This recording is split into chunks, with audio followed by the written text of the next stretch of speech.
سلامونه وخت مو په خیر لنډو خبرونو ته ښه راغلاست. د کابل پوهنتون 2 تنه استادانو د 14 محصلینو په ملتیا کونړ ته د 4 ورځني علمي سفر په ترڅ کې د بیلابیلو ولسوالیو د طبي بوټو سروې ترسره کړه.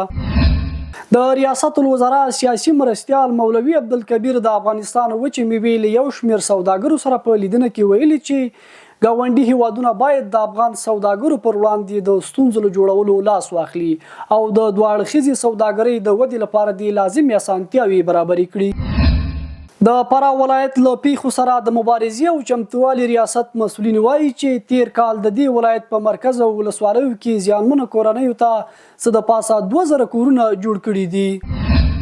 د لوګر ولایت پاسپورت امریت مسؤلین وایي د روان کال په تیرو 6 میاشتو کې دغه ولایت پر اوسیدونکو څه د پاسه 14000 ټوکه پاسپورتونه ویشل شوي چې له درکه یې څه باندې 15 میلیونه افغانۍ عواید راټول او د دولت خزانې ته یې سپارلي دي. د لوګر ولایت په مرکز پل علم ښار کې د شاوخوا 1 میلیون افغانیو په لګښت د ښوونکو په نوم 4 لارې پرانیستل شوه.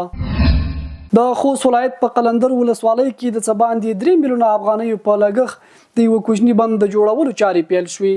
دغه بند د 15 مترو په اوږدوالي او 6 متره پلنوالي په درلودلو سره جوړیږي چې د 1294 متره مکعب اوبو د زیرمه کولو ظرفیت لري.